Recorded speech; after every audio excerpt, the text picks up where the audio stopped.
Funny though is the more that I lean, the more pressure I'm getting on your adductors. Yeah, and so the only thing I was sore originally was my quads, and then yesterday it creeped in my hamstrings, and now it's like deep, all the way. But it's like underneath my sack.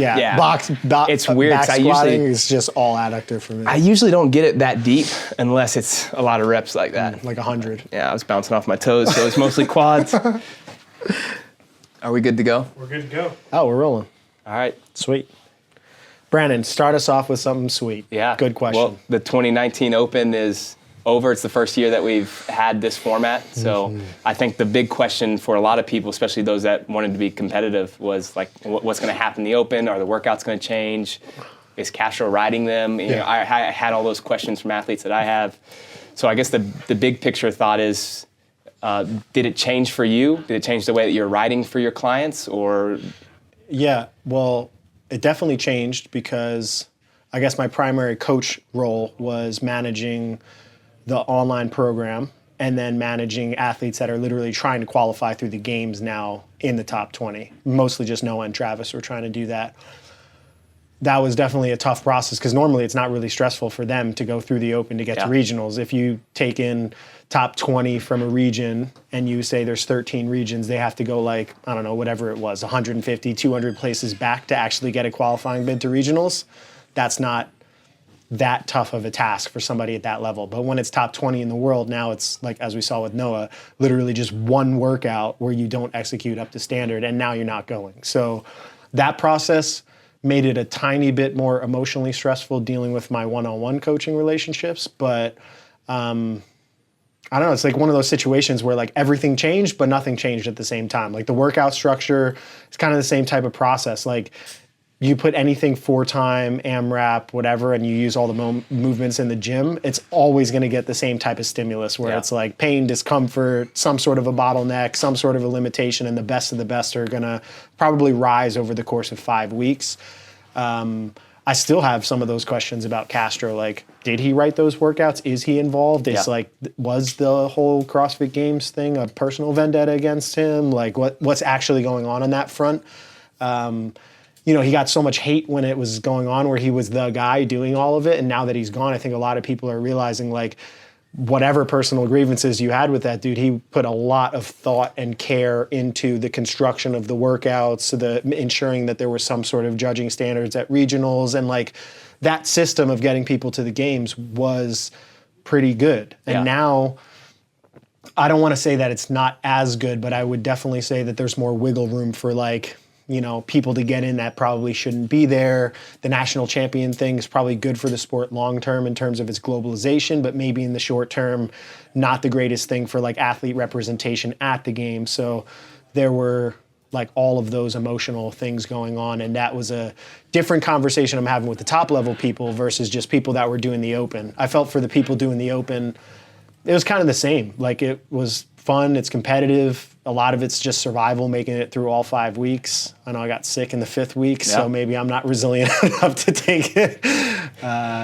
First Open in a while for you, though. So you touched on like 20 points that I'm going to go over. So next, just cut me off. Well, let me start with the first one with Castro, because I actually think this is an interesting point, and this is like true in all things in life. Is you get frustrated with kind of the normalcy of something until it's gone, right? And that's the same thing with Castro. Not that he's gone, but we love the kind of the stuff that he was doing to set up 19-1 announcement, 19-2, or back in 2018, or the clues that he gave each week with like taking a picture of the book. Everyone ate that up, and now that it was gone this year, everyone's like, man, it was nice having Castro do those things, and he was almost silent except for after each workout this year.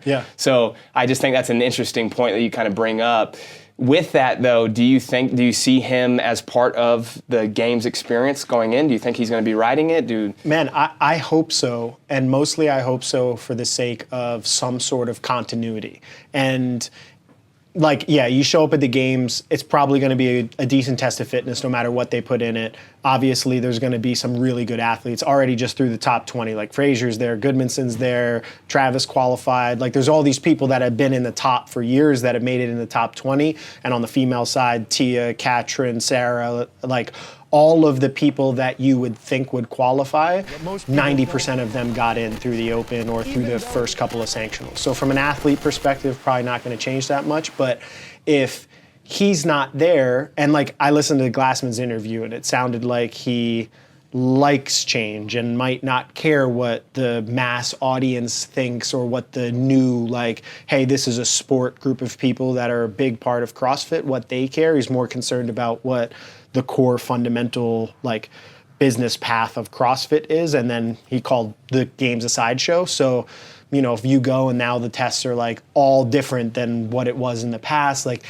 that could just make it difficult from a coaching perspective because you put so much time, thought, and care into preparing people, meeting movement standards, and then all of a sudden you show up and it's like, oh, well, now it's like going to be radically different and like, you know, figure it out type thing. Yeah. So there's that type of a risk where obviously I think Castro being involved would potentially save that because he's been like the main guy in charge in terms of workout selection over the course of the past 10 years. I don't know when he actually like took it over 100%. Yeah. And I think some of sports succeeding is about a show, is about somebody having a flair for the dramatic. And like, I don't know how much of it is an act versus how much of it is just inherently who he is, but like the constant changes of outfits, the constant changes of like, you know, how he's going to announce the workout, like the delayed, like writing it up or writing a workout and then being like, no, this is too easy. And like, it made it a theater. It made it something that people wanted to watch. And now that there's no emphasis on the media side of it, I look at that as potentially being a constraint on the sport side of it because a sport to succeed needs fans. Yeah. So if it's not Castro, fine, but I'm hoping that who's ever in charge has a plan for figuring out how do you replace a dude that did a pretty damn good job of investing in his craft to make it what it was. Like, was it perfect before? No, but like, it was good in a short period of time. Yeah. I think what most people don't know is that we collect a lot of data points. So over the last 10 years, we actually have documents full of like every open workout, every regional workout, every games workout, and we use those with the loads, the time, the top scores, the standard deviation of scores, and all those things. And like you said, from a coaching perspective, it is a little scary for us, I think, saying that may all change going into the games or even going into next year. Yeah. Not to mention now we have to collect all this data on the sanctional events, especially for those that want to qualify, because those workouts look different than what Castro or whoever was programming before that, what those look like. Yeah. So that is a challenge